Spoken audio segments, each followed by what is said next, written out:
Hello everyone, this is the finale of What If Naruto Was Abandoned But Found Someone, and I hope you guys enjoy this video and to like, to subscribe, to share, and check out the playlist. To see more, comment down below. Now let's start the intro. They call me a god. They call me a god. They call me a god. Join my membership, the perks are great. It's in the description. Sasuke grinned widely at the shock on the three ninjas' faces. He'd never felt so alive. He sent another shock through the collar and chuckled when Mikomi squalled in pain. He observed the way Naruto's muscles tensed and reveled in the fact that his old friend was suffering. Oh, how he was suffering. Naruto growled at the ebon-haired man across the river from him. Why did his family have to get involved? His baby girl had never done anything to the Uchiha. Why did he take her? In the back of his mind, Naruto knew the answer. It was to make him suffer, to supposedly feel what Sasuke felt. Naruto closed his eyes and hoped that his plan would work. It had to work, if his little girl was to survive this. Whatever you're planning, Naruto, it won't work. I have control of this situation and the only way it ends is with this little monster's death. I want to see the fear in your eyes as I kill her, watch the tears roll down your face, revel in the hopelessness you experience. I want to watch as you feel a fraction of what I have. Naruto grit his teeth, his fangs poking over his bottom lip. He'd only get one shot. He turned back to Lee and Sakura to find them petrified. Guys, I'm going to get my daughter back. Stay here and wait for a sign to leap in. Lee was nearly frantic. He knew that Naruto worked best on the fly, but this was a little girl's life he was playing with. Naruto, wait. Let's think for a second here. About what, Lee? He's going to kill her if I don't get her away. Just trust me, I got this, I hope. Sakura and Lee watched with wide eyes as Naruto began to channel chakra only for Sasuke to raise his sword to Mikomi's T and TSK him. No, Naruto. You wouldn't want my blade to slip and see something precious, would you? Damn it, Sasuke. Let her go. She's done nothing wrong. Nah, I think I'll just shave a little bit off of her. Sakura screamed and Lee began to remove his weight, but a quick hand motion from Naruto made him pause. The iciness of his voice even made Sasuke take notice. Go ahead, Uchiha, do it, see her. I dare you. Sakura was ahast at the callousness toward his own daughter. Naruto, what are you thinking? He'll do it, he's crazy. Yes, Naruto, don't goad him. Sasuke is lost in his madness. Naruto looked at the two out of the corner of his eyes and they were quiet. He won't do it because he can't. His two friends looked at him like he'd lost his mind. What do you mean he can't? He has his sword to her T right now. Sasuke laughed loud and pushed the sword closer to Mikomi's T. Are you really so naive to believe that I won't hurt you, fool? Fine. Believe it when you see her crimson river flow. Sakura screamed and Lee gasped when the steel made contact with F only to go bug-eyed when the baby disappeared with a poof. Sasuke ground his teeth in anger and looked toward the trio across the river. A second Naruto appeared with Mikomi in his arms. Sakura and Lee were dumbfounded and only Sakura could stutter out a simple, how? When I let my chakra spike I made two clones. Since the bastard didn't have his Sharingan activated due to his arrogance and I had the air saturated with chakra, he couldn't feel me switch Mikomi with a Kawarimi. It was risky, but it worked. With a poof the clone disappeared after handing over the screaming baby. Naruto held the collar off her and tried to calm her the best he could. With a mental command he summoned a large fox to his side. What is your command, my lord? Take my daughter to the queen and make sure she is safe. As you command. Naruto gingerly laid Mikomi in the large fox's mouth and watched as the vulpine bounded off, looking like a furry crocodile carrying its young. Naruto almost didn't catch the blur going by him and reached out with a clawed hand to snatch the Uchiha out of the air and hurl him back across the river, where he impacted with Madara's nose. Sasuke grimaced as he pulled himself out of the crater and jumped back to the top of the statue. It seems I was indeed arrogant. You won't catch me twice in one day though, Naruto. Your daughter may have escaped my judgment for now, but rest assured that the leaf will burn. The Oto ninjas will make sure of it. Naruto smirked and crossed his arms. Now that everything was on even ground he wouldn't have to hold back anything. Actually, I believe that Ino and the foxes are having a field day with the Oto ninjas right now. Some of those foxes have never tasted human F before. I'm sure they'll find it delightful. Naruto was trying for a mind game with Sasuke, but he could feel the fear rolling off Sakura and Lee. He focused his mind and sent them both a mental message. Don't worry. This is all for show. The two relaxed and he could feel the relief in the air. He turned his entire attention back to Sasuke. It seems that our intertwining lives end here today, Uchiha, at the battlefield where it all started. Sasuke nodded and drew his sword. There were to be no more words between them. This was their fight. Naruto saw the unspoken worry in his enemy's eyes and put his hand out to his friends. You two stand back. Don't interfere until I say so. In a flash, the two combatants were in the air. Sasuke swung at Naruto's head and followed up with kick to his gut. Naruto masterfully dodged the swing, but the kick took him by surprise. He wanted Sasuke to suffer and had decided to keep most of his power in check by choice. He'd forgotten, however, that Sasuke was a Hokage not only in lore but also in power. He'd need at least 3 tails to keep this level. Hope you got a hard head, M. With a quick snap backward, Naruto headbutted Sasuke, sending him into the river below before landing lightly on top of the water and standing there. Sasuke emerged soon after, his Sharingan blazing before he ran up the side of the mountain, Naruto in pursuit. The entire exchange had only taken seconds, but Sasuke decided that he needed an advantage. And for that he'd need dry ground.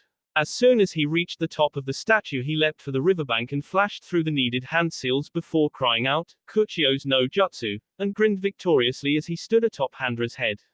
Naruto ed an eyebrow and grinned as well. This should be interesting. Ino and the foxes stood in the field, being not in the least bit tired. The Oto ninjas had not been of any significance and she felt slightly disappointed. As she came down off her battle high, she realized that her demonic side gave her AB when in battle and she was not sated in the least. Her desire soon gave way to worry as she wondered if Naruto had gotten Mikomi back. The cheers of the people of the Leaf brought her out of her funk as all her friends and family ran toward her. The children reached her first and Hikaru tackled her as soon as she transformed back to her humanoid state. That was awesome, Mom. You guys defeated all those ninja and made it look easy. Ino smiled down at him and ran her bee fingers through his pink and blonde hair, leaving streaks of red. Any other time, such an affectionate gesture would have been met with a general sound of disgust and protest, but after such a battle, it only seemed appropriate. Juugo and Karen were silent as they stood with the rest. Ino sighed and slid Hikaru off of her and knelt before the two. Juugo, Karen, are you okay? You're not hurt, are you? The two Uchihas shook their heads. It was obvious what was bothering them though. Karen voiced her worry immediately. Where's Mama? She's not here and we can't find her. Oh honey, she went with Naruto to get Mikomi back. Don't worry, she'll be back. Karen sniffled and nodded her head as she stood beside Tsunade. The older woman knelt down and wrapped her arms around the young girl and let her weep into her shoulder. The 3 children had taken lives that day that they shouldn't have had to take. That thought made Ino stand and search frantically. Where is Jiraiya? Right here, Ino. What's the problem? What the hell was with those clones that wouldn't S? Jiraiya's face became pensive and he turned his face to the ground. That was one of Orochimaru's forbidden techniques. It's a way to reanimate S and direct them to fight. It's similar to the puppetry practices of Asukuna no Sasori, but the bee are not preserved and they have no direction. They attack whatever is in front of them. I wouldn't have believed that the Uchiha was depraved enough to use it, but it seems I was wrong. It's sort of a weaker version of Edo Tensei, requiring less chakra and using the actual bee of recently S people. I don't recognize any of them, so they're probably Oto ninjas. Everyone's faces showed shock and disgust. This had been their Hokage. A remorseless man who defiled the S. Ino held Hikaru tighter when she saw one of the council members tense and then relax. What do you see? It's one of our people running toward us. Lord Naruto must have summoned her. Everyone watched as a large fox ran up to Ino and bowed hastily. My queen. I am sorry that I did not arrive sooner. Is there word from Naruto? What happened? Is Mikomi safe? It was then that Ino noticed the tail hanging out of the fox's mouth and gasped. The fox opened its mouth to reveal a filthy, wet, but safe, Mikomi who seemed to be looking all around in wonder. When she saw her mother, she let out a squeal of happiness and raised her hands out. Ino felt the tears prickling her eyes and took her daughter out of the fox's mouth, which the fox was grateful for. It had been hard running and trying not to pant too hard. Thank you for bringing my daughter to me. I'm eternally grateful. The fox bowed low again and stood beside her brethren. It is my duty to serve the king and queen. It is an honor to have met you all and to have had a hand in saving the princess. I thank you all. Makomi is safe because of all of you. Our home is safe. Now if only Naruto would come back. This was an unspoken prayer from everyone. Please Naruto, come back to us. Naruto stared up at the smirking Sasuke and let out a low whistle. He just hoped that Handra was truly a snake of honor. Well, Sasuke, you got me there. I mean, whatever am I to do? Sasuke glared down at his blonde foe. He was expecting a more satisfying reaction. He watched as Naruto turned to Sakura and Lee and hollered at them. You two please call out your boss summons please. Sakura and Lee gave him an incredulous stare but complied. Twin cries rang out over the valley and soon Katsuyu and Gamabunta stood before them. The large toad surveyed his surroundings and let out a satisfied puff on his pipe.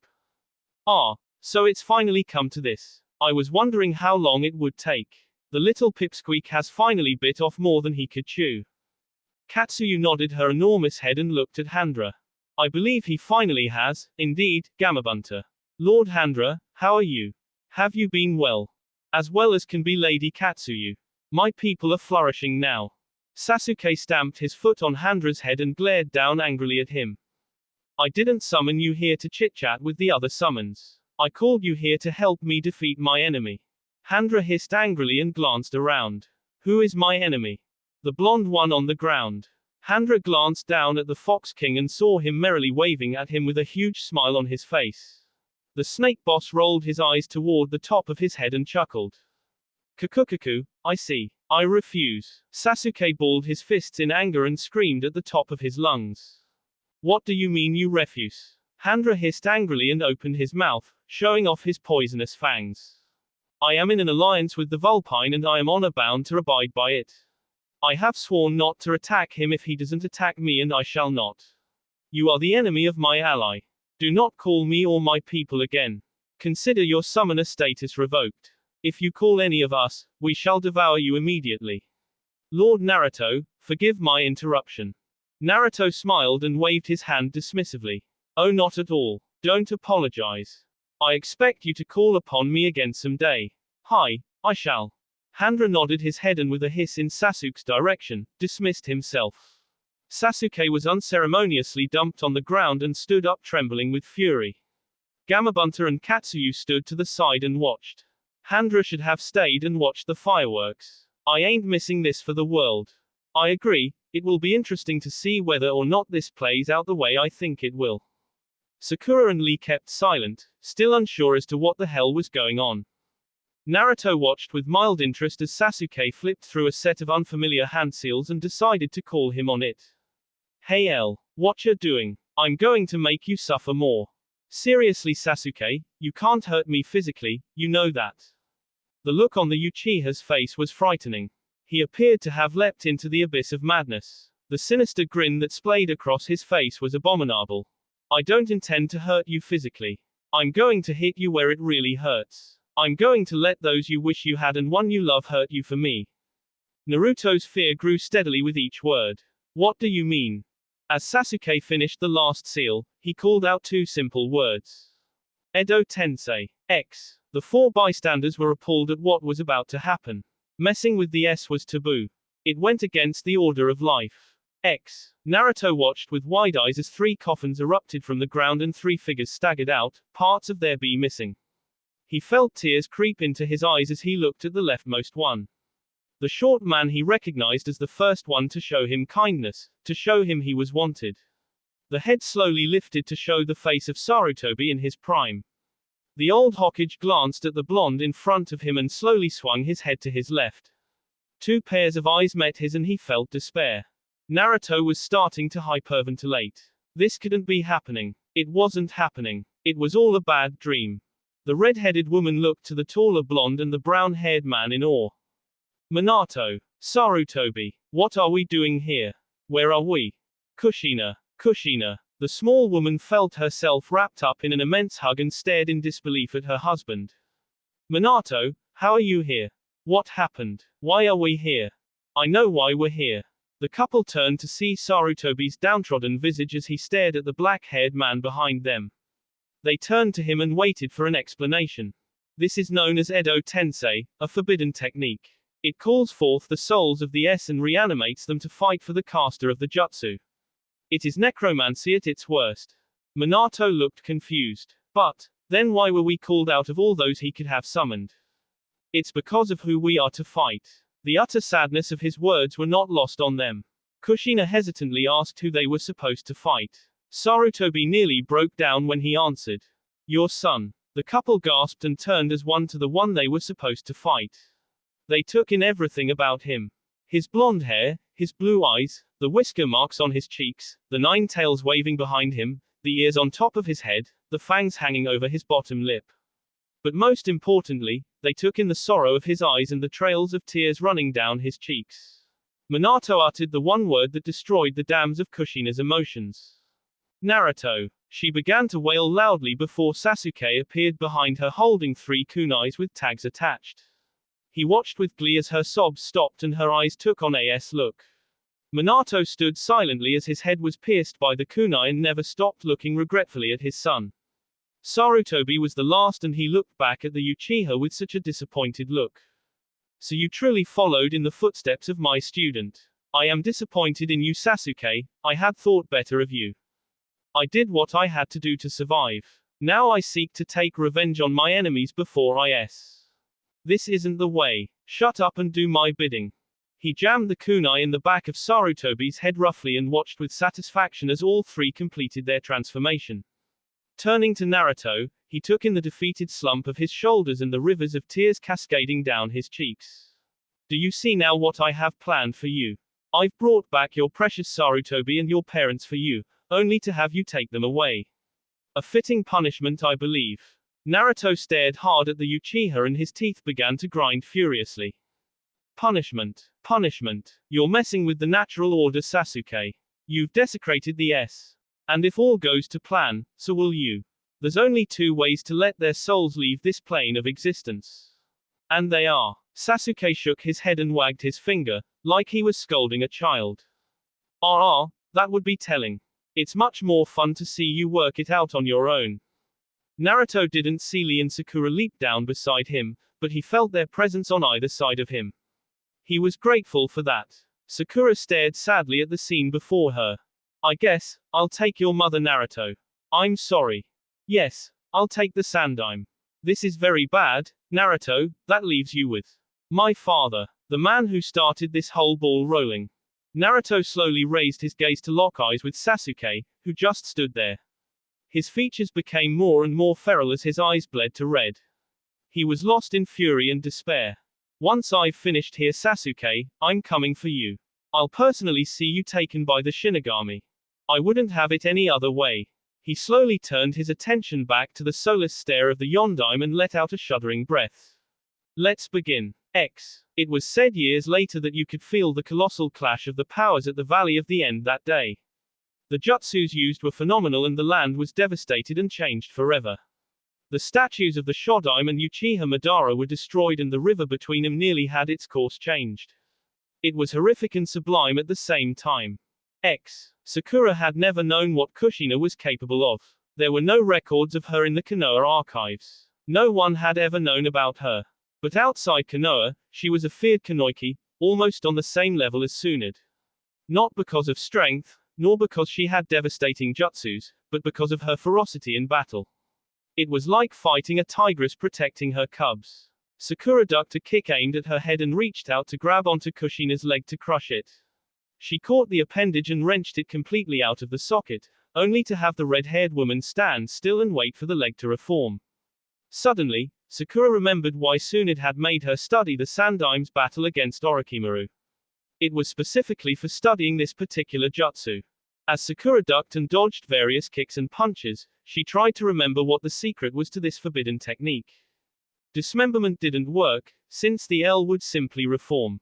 Recently B were used as mediums and ash from the coffins helped to reform what had decayed. The only way the Sandaime had been able to stop them had been to use Shiki-Fujin. She shook her head. No, there was another way, there was always another way. She threw a kunai at Kushina's head and the woman caught it in midair and hurled it back at her. Sakura knocked it away and her eyes grew wide. Lee was, for once, not having fun in battle. He was up against the god of shinobi, and he couldn't even get close to the man. Every punch or kick he threw was negated by the man's superior jutsu archive. He'd never been assaulted by earth, water, fire, and lightning dragons before, at the same damn time. Truly, the man deserved his la. Lee punched through a wall of mud and tried to get at the professor again. It was no use. The man simply couldn't be touched if he didn't want to be. It was hard for Lee to accept that the kindly old man he knew was once a feared man in his prime. And facing him in his prime, even when he was was not a tantalizing prospect. Lee somersaulted back from a few dozen fireballs directed at him and dropped his weights. A handicap was not needed or appreciated here. Deciding that discretion would not be the better part of valor in this match, Lee opened the first gate and shot forward, launching a fist at Sarutobi's guts. It connected and sent him flying back into a tree on the other side of the river.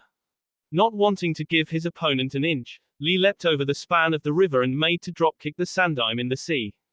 The Hokage was on his feet before Lee ever got started though and made several cage buncheons to greet him when he landed. Fighting multiple opponents was one of Lee's specialties, but he was severely handicapped against a cage-level opponent. With only taijutsu, he was outmatched against this one. He heard Sakura shout and his eyes widened in recognition. He needed to get close again. X and Minato had been standing still for several seconds while the others were fighting. For Naruto, it was because he couldn't believe that he had to fight his father. For Minato, it was a rule of battle to let the other move first. Sasuke was getting impatient however, and shouted for the Yondaime to attack. He moved toward his son in a blur. Naruto nearly didn't block the fist launched at his skull in time, but managed and threw a kick at his father's leg, trying to take out a knee. The Yondaime stepped over it and twisted his arm at an unnatural angle to land a punch in Naruto's gut. The Demon King flew back several feet and stood up huffing and puffing. This wasn't going to be fun.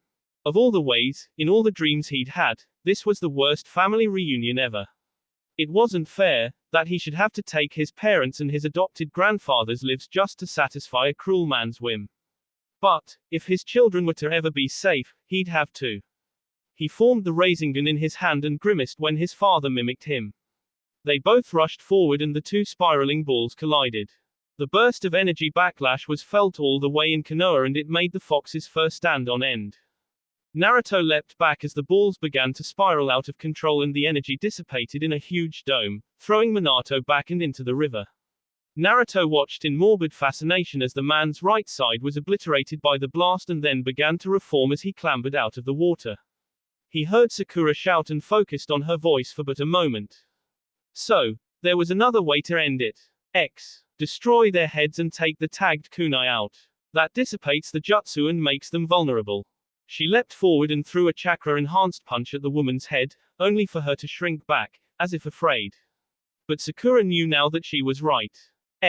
Lee set his face into a grim, determined frown and opened the second and third gates before shooting forward. He couldn't afford to miss. Naruto stared sadly at his father and let all his power saturate the air. It was thick enough to see with a knife almost. He felt the tears stinging his eyes as he leapt forward toward his stunned opponent. Naruto could see the fear in the man's eyes as he mouthed the word, Kyubi. The only thing Naruto could think to say was, "I'm sorry, father."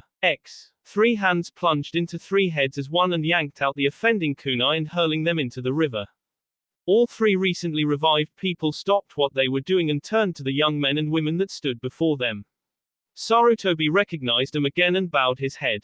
Sakura, Lee, Naruto, I'm so sorry for causing you trouble.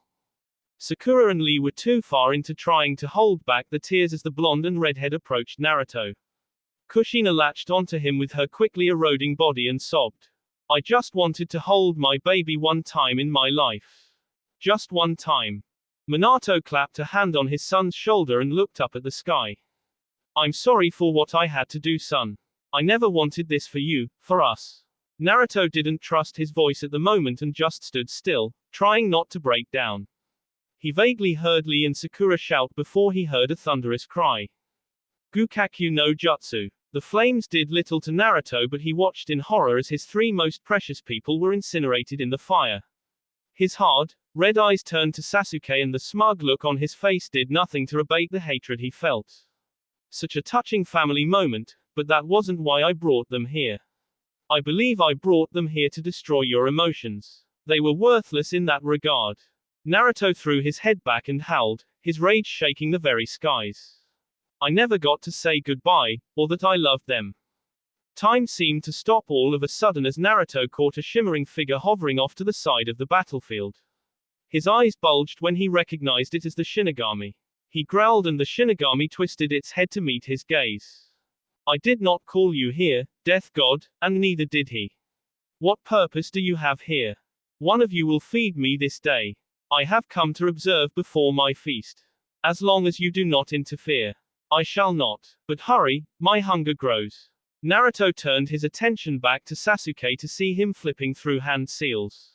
In a flash Naruto had him by the wrist, stopping his motions. Sasuke looked up to find Naruto's fangs inches from his face and a grimace of malice in place. There will be no more jutsus this day. What is about to happen to you is pure hatred, fueled by my rage. I told you before that I would devour you and I intend to keep that promise, by eating your black heart. Naruto backhanded Sasuke, but he couldn't go anywhere because of the iron grip Naruto had on his wrist. The blow broke his jaw and he cried out in pain. What happened next was gruesome and fitting for a man who held allegiance to no one. He turned to see Lee and Sakura staring at him horrified and he sighed as he changed back to his humanoid state. Do the two of you fear me? They snapped out of their trances and looked down at the ground, ashamed. Sakura shook her head and Lee snapped his back up, that burning look in his eyes. I could never fear you, Naruto, but that was a truly gruesome display. I believe your flames of youth might have diminished from it. Naruto laughed and turned to the body of Sasuke to see a transparent whole Uchiha and a transparent Orochimaru behind the mound of F, Sasuke bound by a chain to his body and Orochimaru bound by a chain to Sasuke. They both frantically looked around until they saw the Shinigami slowly approaching. Orochimaru screamed in terror and tried to back away but was held fast by the frozen Sasuke. The Shinigami took 2 more steps and turned to Naruto. So then, Fox, what shall I do with these two? Whatever you wish. Do with them as you please. Sakura and Lee looked around for any sign of another person but found no one. Lee tapped his friend on the shoulder to get his attention. Who are you speaking to, Naruto? The Fox King sighed and turned his head to the heavens. No one, Lee, no one. I shall enjoy devouring you two and letting you rot in my belly for all eternity. Naruto watched with no expression on his face as the knife of the Shinigami seized the chains coming from Sasuke's body and began to shovel the two inside his mouth bit by bit until only the heads remained. Sasuke and Orochimaru screamed in pain and fear until they were silenced forever by the Shinigami biting down hard. He turned to leave back to wherever he came from but was stopped by Naruto. My parents and the old man. What became of them? They have all suffered enough. I let them pass on into the hereafter. Even I am not so heartless as to make men such as those suffer again. Besides, I believe I got a good trade for them. Evil always digests easier than good. Naruto let out a short hollow laugh and turned to his two companions. Come, we should return to Konoha. He threw his arms around their shoulders and began to walk away. Sakura turned to look at Sasuke's body. What about his body? Leave it for the vultures. They began to gather as soon as he appeared here. Konoha rejoiced as the three walked back through the gates and all their friends listened to the story with rapture. It was a time to rejoice and rebuild. Things could start anew. Children could play without fear. Old people could tell stories of the old days. Ninjas didn't have to worry about reading underneath for their Hokage's deception. And a certain family of foxes were accepted and revered throughout the land. No, Naruto never did become Hokage, for he was already a king, but he found victory in defeat. He found his parents' love but lost them all in one day. He saw his adopted grandfather one last time only to see him destroyed again. He saw his children grow without fear, even if his firstborn couldn't stay with him forever. He found acceptance among those he would protect, even if some still feared him. And the Fox realm and Konoha prospered in unity for as long as he was king. The end. That will be all for this video. Be sure to like, subscribe, share, and comment down below for more videos. Goodbye.